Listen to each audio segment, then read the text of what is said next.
Welcome back, boys and girls. So yesterday you heard a story. Remember, it was called The Boy Who Cried Wolf. And in that story, the boy wasn't very honest. And eventually what happened was people stopped believing him. And then he finally was telling the truth, and then no one believed him. So today, we're going to read a story called The Maid and the Milk Pail. So let's look at the picture. So a maid is someone who usually has some kind of job. So let's look at the picture. What do you notice is happening in the picture? How would you describe what's happening in the picture? You could say it out loud right now, okay? So what is happening in the picture? Yeah, so notice that I see I think she's a maid based on how she's dressed. It looks like she's a maid. And I notice that her milk pail seems to be pouring over. It's tipping over, and the milk is all spilling over. So let's see what happens in here that causes the milk to tip and spill. Peggy the milkmaid was going to the market. So a milkmaid is someone who works on milking the cows and collects the milk. There she planned to sell sweet milk in the pail that she had learned to carry, balanced on her head. So Peggy knew how to make the pail, keep it on her head without it tipping over and spilling the milk. As she went along, she began to think about what she would do with the money she would get from the milk. "I'll buy the plumpest chickens from the Farmer Brown," she said, "and they will lay eggs each morning. When those eggs hatch, I'll have more chickens. Then I'll sell some of the chickens and some of the eggs, and that will get enough money to buy a blue dress that I've always wanted and some blue ribbons to match."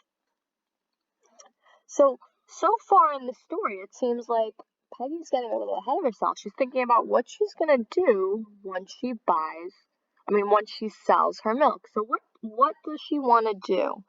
She says something specifically. She's going to get the money, and what will she buy from the money? Does anyone remember? Yeah, so she's going to buy the plumpest chicken from the farmer. And then she's thinking, well, when I have this chicken, it's going to lay eggs every morning. And when those eggs hatch, she'll have more chickens and more eggs. And then what she's going to do is sell that and get money. And finally, she will buy what kind of dress? Do you remember what kind of dress? What color is the dress that she wants to buy? Yeah, a blue dress with blue ribbons to match.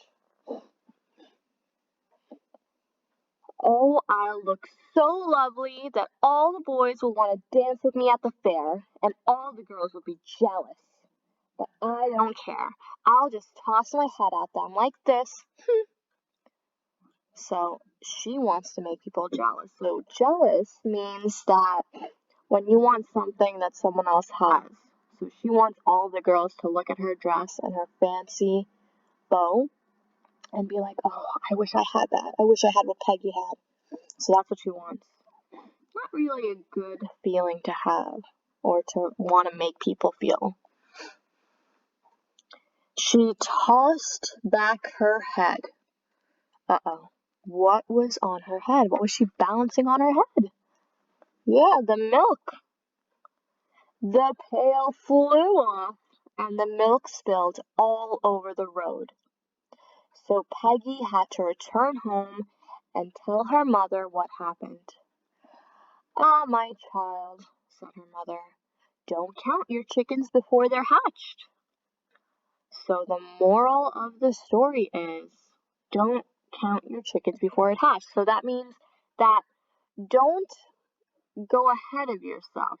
Don't say that, if something doesn't happen yet, don't think it's going to happen automatically. Because sometimes things don't always go as you planned, right?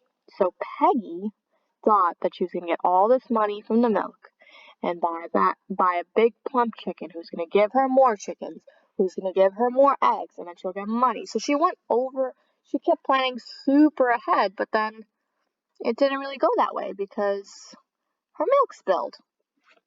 So that was today's story. Did you guys like it? We'll talk about it on the Zoom later, okay?